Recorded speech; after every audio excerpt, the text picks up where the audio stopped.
क्या आपने कभी सोचा है कि सच्चा नेता कौन होता है? क्या वह जो सबसे शक्तिशाली हो या वह जो अपने लोगों के लिए अपना सब कुछ त्याग दे? आज की यह अद्भुत बौद्ध कथा हमें ऐसे ही एक महान राजा की कहानी सुनाती है। लेकिन यह कोई मानव राजा नहीं था।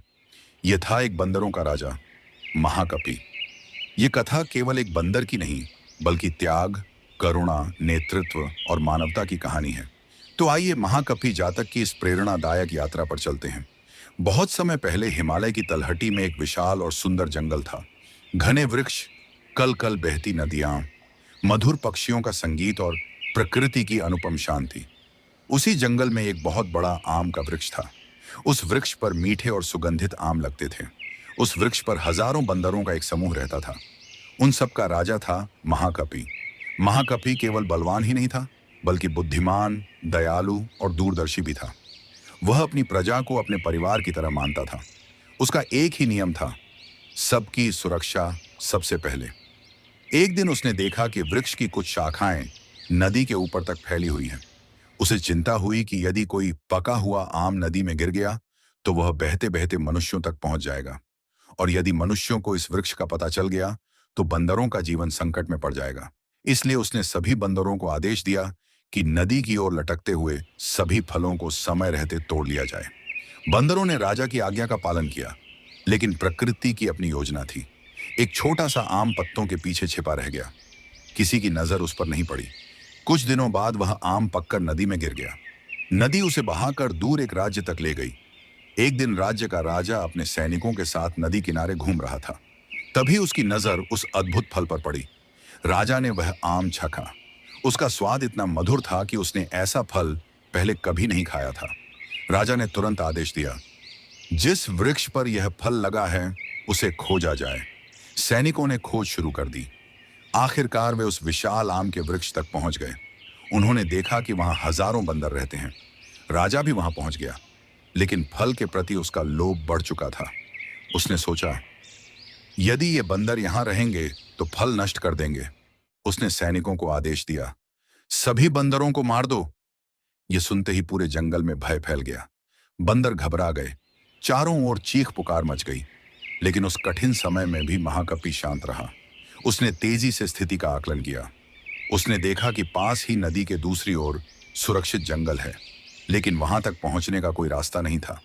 अपनी प्रजा को बचाने के लिए उसने एक अद्भुत निर्णय लिया। महाकपि एक ऊंची शाखा पर चढ़ा, फिर पूरी शक्ति से छलांग लगाकर दूसरी ओर के वृक्ष की शाखा पकड़ ली। लेकिन दूरी अधिक थी। उसने अपने शरीर को ही पुल बना दिया, एक छोर आम के वृक्ष पर और दूसरा छोर दूसरे वृक्ष पर। अब उसने अपने साथियों से कहा, डरो मत, मेरे ऊपर से होकर पार चले जाओ। एक एक करके हजारों बंदर उसके शरीर के ऊपर से गुजरने लगे।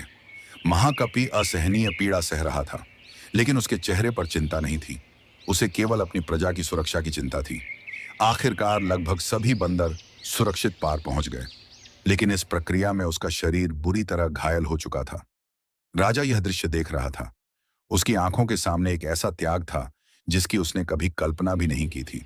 जिसे वह एक साधारण बंदर समझ रहा था, वह तो सच्चा राजा निकला। राजा का हृदय बदल गया। उसने तुरंत सैनिकों को बंदरों को नुकसान पहुंचाने से रोक दिया। फिर वह स्वयं घायल महाकपि के पास पहुंचा। राजा ने पूछा, तुमने अपने प्राणों की परवाह किए बिना यह सब क्यों किया? महाकपि ने शांत स्वर में कहा, क्योंकि एक सच्चा नेता अपने लोगों की रक्षा के लिए जीता है।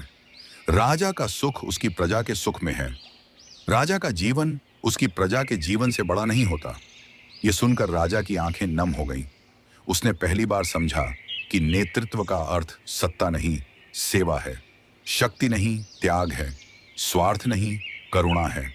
कुछ समय बाद महाकपि ने अपना अंतिम श्वास लिया, लेकिन उसका संदेश अमर हो गया।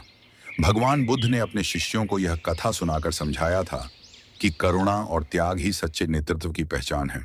आज भी यह कथा उतनी ही प्रासंगिक है। घर हो, समाज हो, संस्था हो या राष्ट्र, वही व्यक्ति महान नेता बनता है जो दूसरों की भलाई को अपने स्वार्थ से ऊपर रखता है, जो कठिन समय में सबसे आगे खड़ा होता है, जो केवल आदेश नहीं देता बल्कि उदाहरण प्रस्तुत करता है। महाकपि हमें सिखाता है कि महानता पद में नहीं, चरित्र में होती है, और सच्ची शक्ति दूसरों पर शासन करने में नहीं, बल्कि दूसरों की रक्षा करने में होती है।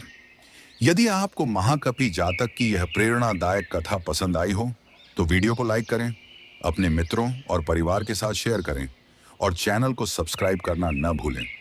बुद्ध के ऐसे ही गहरे जीवन संदेश, जातक कथाएं और प्रेरणादायक विचार सुनने के लिए हमारे साथ जुड़े रहें। घंटी के बटन को अवश्य दबाएं ताकि आने वाली हर नई वीडियो की सूचना आपको सबसे पहले मिल सके।